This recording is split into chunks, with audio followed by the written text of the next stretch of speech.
Assalamualaikum warahmatullahi wabarakatuh. Perkenalkan, saya Dr. Fitria Dewi Nafisa SH MKM MH. Saya dosen Fakultas Hukum Universitas Islam Malang. Saya mengampu mata kuliah Hukum Acara Perdata dan Peradilan Agama. Berikut saya jelaskan terkait deskripsi mata kuliah berkaitan dengan mata kuliah yang saya ampu. Mata kuliah Hukum Acara Perdata dan Peradilan Agama. Berikut saya jelaskan terkait dengan deskripsi mata kuliah berkaitan dengan mata kuliah yang saya ampu. Mata kuliah Hukum Acara Perdata dan Peradilan Agama adalah mata kuliah untuk mahasiswa semester 4. Syarat untuk mengambil mata kuliah ini, mahasiswa harus menempuh hukum perdata terlebih dahulu dan syaratnya harus lulus dalam mata kuliah tersebut. Bobot SKS untuk mata kuliah ini adalah 4 SKS. Teorinya 70% dan praktek 30%. Kemudian capaian pembelajaran, ini ada beberapa capaian pembelajaran yang akan saya jelaskan. Pertama berkaitan dengan capaian pembelajaran sikap. CPL sikap pada mata kuliah ini mampu menunjukkan sikap religius, humanis, nasionalis, menghargai perbedaan, profesional dan mandiri serta berwawasan internasional di dalam kehidupan masyarakat, berbangsa dan negara. Pada CPL keterampilan hukum ada 2 di sini yang saya sampaikan dalam KPS. Yang pertama adalah mahasiswa mampu menerapkan pemikiran logis, kritis, sistematis dan inovatif di dalam konteks pengembangan dan ilmu pengetahuan dan teknologi serta implikasi atau implementasinya berdasarkan kaidah, tata cara dan etika ilmiah dengan memperhatikan dan menerapkan nilai humaniora yang sesuai dengan bidang keahliannya. Kedua, mahasiswa mampu menunjukkan kinerja yang bermutu dan terukur serta mampu mengambil keputusan serta tepat dalam konteks penyelesaian masalah di bidang keahliannya berdasarkan hasil analisis informasi dan data yang didokumentasikan, disimpan, diamankan, dan terjamin kesahihannya. Berikutnya adalah CPL keterampilan khusus. Ada 3 CPL dalam mata kuliah ini. Pertama, mahasiswa mampu merumuskan dan menyusun ide atau konsep penyelesaian masalah atau kasus hukum secara logis, kritis, dan argumentatif serta mampu mengkomunikasikannya secara lisan dan tulisan didasarkan pada sumber, asas, prinsip, dan norma hukum dalam lingkup masyarakat, lingkup akademik, maupun dalam upaya menyelesaikan masalah kasus hukum. Kedua, mahasiswa mampu menerapkan hukum formil dan menyusun dokumen hukum kontrak, regulasi, dan keputusan. Ketiga, mahasiswa mampu memelihara, mengembangkan, melakukan supervise, dan evaluasi serta bertanggung jawab atas jaringan kerja, penyelesaian pekerjaan, dan hasil kerja. Berikutnya, CPL pengetahuan ada 2. Pertama, yang kedua, mahasiswa mampu menguasai ciri, struktur, teori hukum, sumber, asas, prinsip, norma hukum, dan konsep teoritis tentang pengetahuan dasar untuk menyelesaikan masalah hukum yang aktual dan faktual di dalam lingkungan nasional, regional, dan internasional. Kedua, mahasiswa menguasai pengetahuan tentang prinsip dan langkah penyelesaian masalah kasus hukum sebagai dasar perumusan dokumen hukum, kontrak, regulasi, dan dokumen keputusan. Berkaitan dengan capaian pembelajaran mata kuliah ini, ada 10 hal. Yang pertama, mahasiswa dapat menjelaskan dengan benar mengantar hukum acara perdata sebagai hukum formil dalam tatanan hukum positif di Indonesia. Kedua, mahasiswa dapat memahami pemberian kuasa. Ketiga, mahasiswa dapat memahami penyelesaian perkara perdata. Keempat, mahasiswa dapat menjelaskan dengan benar tentang gugatan. Kelima, mahasiswa dapat menjelaskan dengan benar tentang sita jaminan. Keenam, mahasiswa menjelaskan dengan benar tentang pemeriksaan di persidangan. Ketujuh, mahasiswa dapat menjelaskan dengan benar tentang pengertian. Nomor 8, mahasiswa dapat memahami putusan hakim. Nomor 9, mahasiswa dapat menjelaskan dengan benar tentang upaya hukum. Dan yang terakhir, mahasiswa dapat menjelaskan dengan benar tentang pelaksanaan putusan hakim. Deskripsi singkat mata kuliah Hukum Acara Perdata dan Peradilan Agama merupakan mata kuliah yang mengkaji terjadinya suatu perkara perdata yang disidangkan di pengadilan dan memahami bahwa teori dan praktik saling mengisi serta memiliki keterampilan membuat surat-surat yang terjadi di dalam proses pemeriksaan perkara perdata dan dapat menyelesaikan berbagai macam kasus. Materi pembelajaran ada beberapa materi yang harus saya sampaikan. Yang pertama berkaitan dengan kompetensi absolut dan relatif, kemudian berkaitan dengan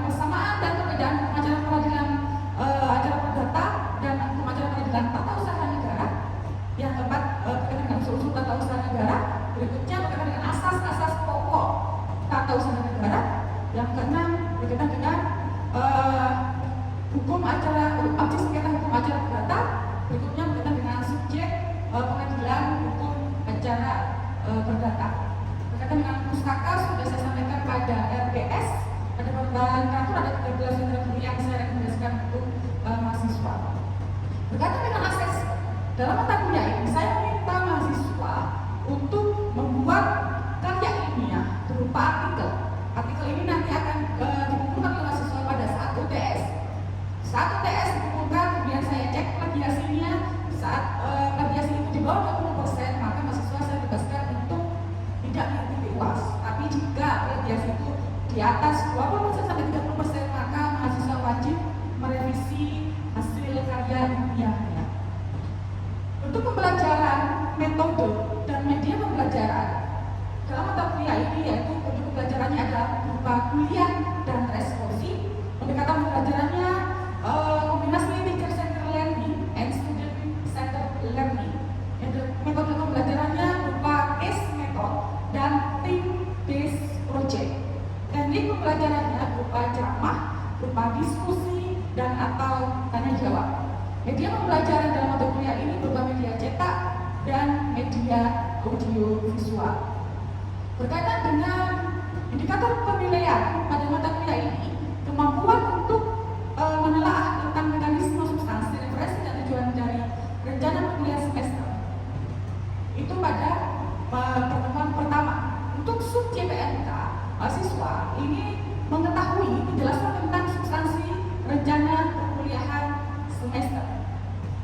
Kemudian pada pertemuan kedua, mahasiswa pada sub JPNK, mahasiswa mampu menelaah awal materi pengajaran perdata, material dan formil. Kemudian sub JPNK pada materi ketiga, mahasiswa mampu menelaah mengenai kekuasaan kehakiman yang pelaksanaannya dilakukan oleh badan-badan peradilan dan untuk acara perdata pada badan peradilan hukum. Untuk indikator penilaian kritis dalam bertanya dan menjawab, pertemuan keempat, mahasiswa mampu menelaah mengetahui pengajuan gugatan dan permohonan, kemudian kewenangan absolut dan kewenangan relatif berkaitan dengan indikator penilaian kritis di dalam bertanya dan menjawab. Kemudian pada pertemuan kelima, sub JPNK, mahasiswa mampu menelaah mengenai surat gugatan yang menjadi dasar pengajuan tuntutan hak dan pada akhirnya mahasiswa mampu membuat surat gugatan. Kemudian pada pertemuan ke-6, sub JPNK, mahasiswa mampu menelaah tentang bentuk surat panggilan atau rilas dan ada cara pemanggilan para pihak. Kemudian pada pertemuan ke-7, sub JPNK, mahasiswa mampu menelaah tentang jawaban tergugat, pengajuan jawaban, pengajuan tagisan dan surat jawaban dan lain-lain. Pada pertemuan ke-8, sub JPNK, mahasiswa mampu menelaah pemeriksaan hukum dan first text secara serta upaya hukum terhadap putusan first text. Pada pertemuan ke-9, sub JPNK, mahasiswa mampu menelaah mengenai serta jaminan sebagai lembaga yang memberikan jaminan jika penggugat menang. Kemudian berikutnya, pertemuan ke-10, mahasiswa mampu menelaah alat bukti dalam persidangan dan menyusun alat bukti. Ke-11, mahasiswa mampu menelaah mengenai putusan pengadilan. Sub JPNK berikutnya, pada pertemuan ke-12, mahasiswa mampu menelaah prosedur pengajuan upaya hukum. Kemudian pada pertemuan ke-13, JPNK-nya, mahasiswa mampu menelaah mengenai eksekusi dan dapat menyusun permohonan eksekusi baik terhadap eksekusi putusan maupun gros akta. Sub JPNK ke-14, mahasiswa mampu menelaah upaya hukum terhadap serta jaminan dan eksekusi. Setelah itu dilakukan UAS. Jadi ada 7 pertemuan, kemudian UTS, 7 pertemuan, kemudian UAS. Mata kuliah ini dilaksanakan secara full luring. Berikutnya akan saya bagikan berkaitan dengan video pembelajaran saat di kelas. Selamat menyaksikan. Assalamualaikum warahmatullahi wabarakatuh. Waalaikumsalam warahmatullahi wabarakatuh. Selamat pagi. Sehat semua? Sehat? Oke. Hari ini pertemuan pertama di mata kuliah hukum acara perdata dan peradilan agama. Ini mata kuliah di semester 4. Mata kuliah ini berbuat 14 KS.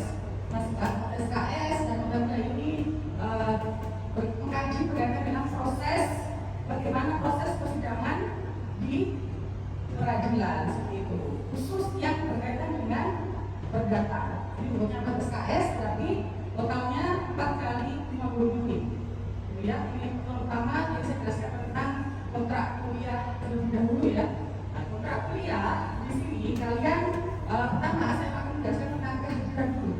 Kehadiran itu nanti akan diwajibkan minimal 75%. Ya, jadi teman-teman di sini Anda tidak boleh sembarangan untuk tidak menghadiri perkuliahan. Kalau misalkan sakit, silakan izin sakit kepada ketua kelasnya. Dalam Mas Jarto, silakan ke menghadap kelas. Kalau misalkan kalian izin, silakan menyertakan surat izinnya juga.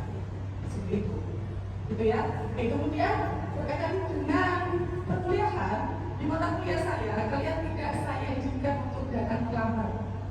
Gitu ya, Ustaz. Tidak datang terlambat. Toleransinya hanya 10 menit saja. Kalau sudah 10 menit, maka kalian tidak boleh datang terlambat. Silakan kalian berada di luar kelas. Sepakat ya? Oke, berkaitan dengan tugas, ini kan kita ada 14 pertemuan, 7 pertemuan pertama, kemudian setelah itu UTS, setelah itu 7 pertemuan kedua, setelah itu UAS. UTS nanti mata kuliah ini tugasnya adalah membuat artikel. Ya, membuat artikel. Nanti saya jelaskan bagaimana prosedurnya, kriteria tentang pembuatan artikel tersebut. Kemudian berkaitan dengan UAS itu juga pembuatan artikel. Jadi saat UTS kalian nanti mengumpulkan artikel, gitu ya. Setelah mengumpul artikel di UTS itu nanti akan saya cek plagiasinya. Jika plagiasi itu di bawah 20%, maka kalian saya bebaskan untuk UAS. Jika plagiasi itu antara 20% sampai 30%, maka kalian akan saya minta untuk revisi. Jika plagiasi kalian itu di atas 30% sampai kisaran 50%, itu silakan kalian membuat judul baru. Artikel tersebut tentu saja berkaitan dengan mata kuliah ini tentang hukum acara perdata dan peradilan agama. Tidak boleh keluar dari konteks mata kuliah ini. Itu ya. Ada pertanyaan berkaitan dengan kontrak kuliah? Tidak ada ya, saya rasa cukup jelas. Oke, baik. Kalau begitu saya langsung berbicara berkaitan dengan substansi mata kuliah hukum acara perdata. Next.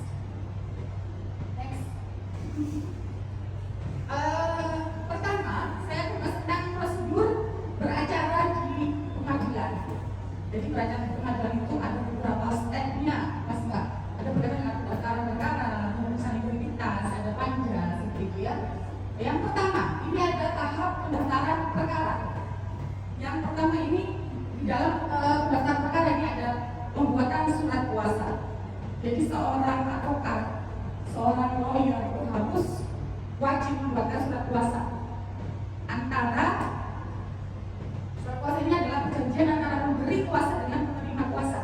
Pemberi kuasa itu adalah prinsipalnya, kalau penerima kuasa itu adalah kuasa hukumnya.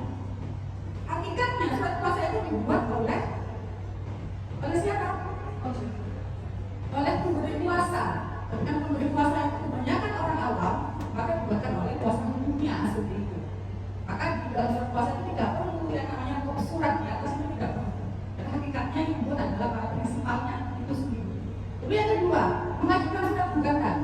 Nah, setelah kuasa hukum itu membuat kuasa, otomatis kuasa hukum tersebut harus membuat surat gugatan. Nah, kalau begitu antara surat kuasa dengan surat gugatan tanggalnya berbeda. Yang pasti surat kuasa dulu baru dibuat gugatan.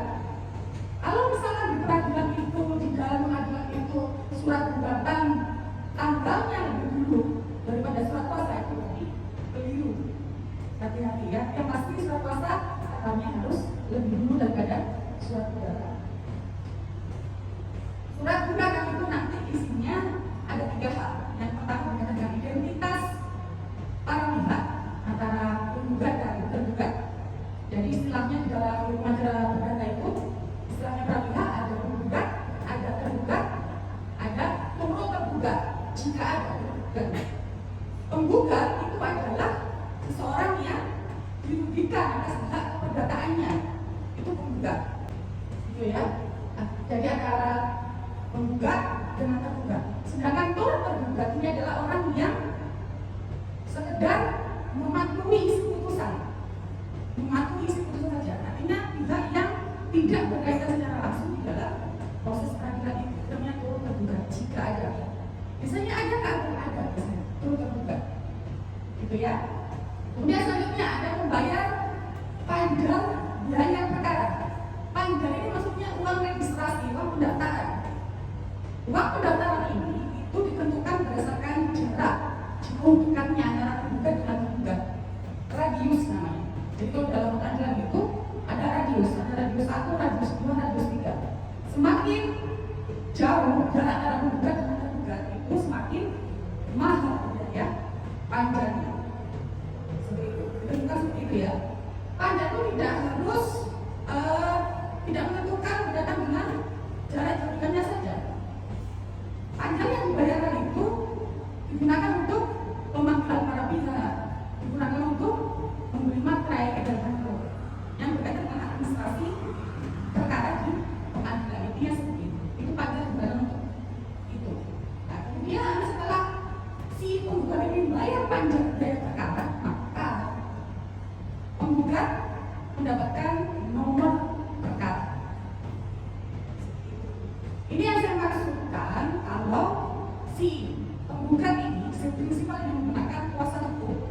Tapi jika tidak menggunakan kuasa hukum, maka tidak ada yang nomor 1 surat kuasa, tidak ada. Ya.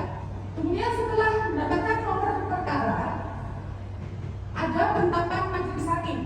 Majelis hakim yang ditetapkan ini itu ditetapkan oleh ketua pengadilan. Kalau misalkan di pengadilan negeri ya ketua pengadilan negeri yang menetapkan majelis hakim.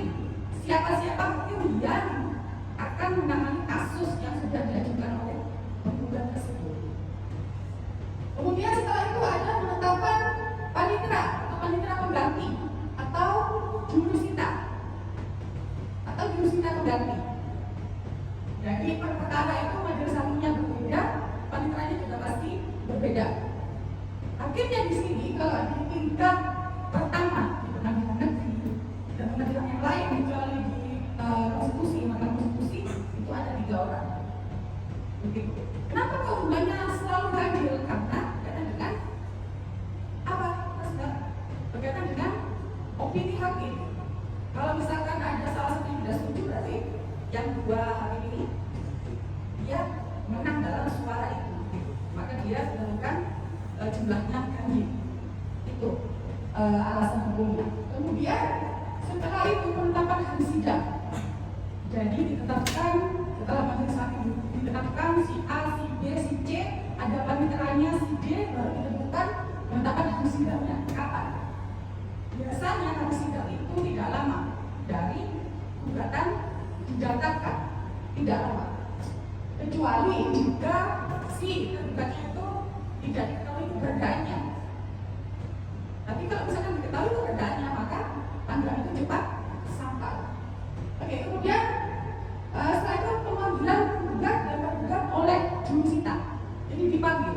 Syaratnya pemanggilan penggugat dan tergugat itu syaratnya harus sah dan patuh. Sah itu maksudnya sah secara peraturan perundang-undangan. Kalau patuh itu artinya dipanggil di jam hari kerja. Jadi tidak boleh jurusita itu memanggil tergugat saat hari minggu misalnya. Oke, next.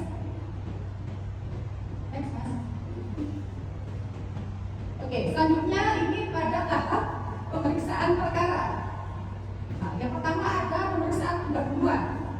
Ini majelis hakim memeriksa identitas para pihak antara penggugat dan tergugat seperti itu. Setelah pemeriksaan pendahuluan, pemeriksaan identitas, maka dilakukanlah mediasi. Mediasi dalam hukum acara perdata itu sifatnya wajib. Jika mediasi tidak dilakukan oleh majelis hakim, maka putusan itu batal demi hukum. Itu implikasi hukumnya mediasi. Jadi mediasi itu jika berhasil para pihaknya, ya maka dilakukan berupa putusan perdamaian. Nanti akan keluar yang namanya akta perdamaian atau yang namanya akta pribadi. Gitu. Tapi jika mediasi itu tidak berhasil, maka para pihak lanjut langsung persidangan. Jadi mediasi itu dipimpin oleh yang namanya mediator, hakim mediator.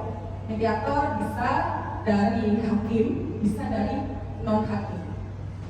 Seperti itu. Tentu saja kalau misalnya dari kalangan hakim, hakim mediator ini adalah hakim yang berbeda dari 3 majelis hakim yang sudah ditunjuk sebelumnya. Jadi namanya tidak sama. Misalkan ada hakim 1, hakim 2, hakim 3 misalkan. Maka yang menjadi hakim mediator bisa hakim 4 ini. Jadi tidak bukan dari 3 hakim yang sudah ditunjuk sebelumnya. Itu mediasi. Kemudian akta pandai atau akta perdamaian itu sifatnya sama halnya dengan putusan yang berkekuatan hukum tetap atau inkrah van gewichtig bahasanya. Ya, jadi sama halnya dengan putusan yang bersifat inkrah. Artinya tidak boleh dibanding, tidak boleh dilakukan upaya hukum apapun. Seperti itu. Kemudian setelah mediasi barulah dilakukan pembacaan surat gugatan. Tentu saja saat membaca surat gugatan, si tergugat ingin tahu, sudah tahu terlebih dahulu isi dari surat gugatan tersebut. Sudah tahu, kenapa? Karena jurusita sebelum ini tadi saya sudah jelaskan, jurusita sudah mengirimkan salinan gugatan yang diajukan oleh si tergugat. Sudah tahu duluan. Pembacaan gugatan, setelah membaca gugatan baru jawaban atas gugatan oleh tergugat. Antara jawaban kemudian duplik ini adalah satu kesatuan agenda jawaban sama, gitu ya, agenda jawaban semua. Jawaban itu adalah dilakukan oleh tergugat atas tergugat di atas gugatan penggugat, gitu ya. Saya ulang lagi, jawaban itu adalah jawaban yang dilayangkan oleh tergugat atas gugatannya si penggugat, gitu ya. Kemudian setelah itu ada replik. Replik itu adalah jawaban yang dilayangkan oleh penggugat atas jawabannya tergugat yang menolak. Jadi ini proses jawab menjawab antara jawaban, replik, dupliknya adalah proses jawab menjawab. Kemudian setelah replik ada duplik. Duplik ini adalah jawaban yang disampaikan oleh tergugat atas replik penggugat. Jadi si tergugatnya menjawab dari jawaban penggugat yang sebelumnya yang berupa replik. Bagaimana tuh kalau misalkan setelah duplik ini penggugat ingin menjawab lagi, boleh atau tidak? Boleh. Namanya replik. Itu jawaban penggugat atas duplik tergugat. Kalau tergugatnya ini mau menjawab lagi atas replik tadi, maka namanya reduplik. Kalau menjawab lagi namanya replik, ditambah re. Kalau satu kali ya re saja, kalau 2 kali ya re gitu ya. Replik, jawab lagi reduplik. Seperti itu. Tapi pada faktanya di lapangan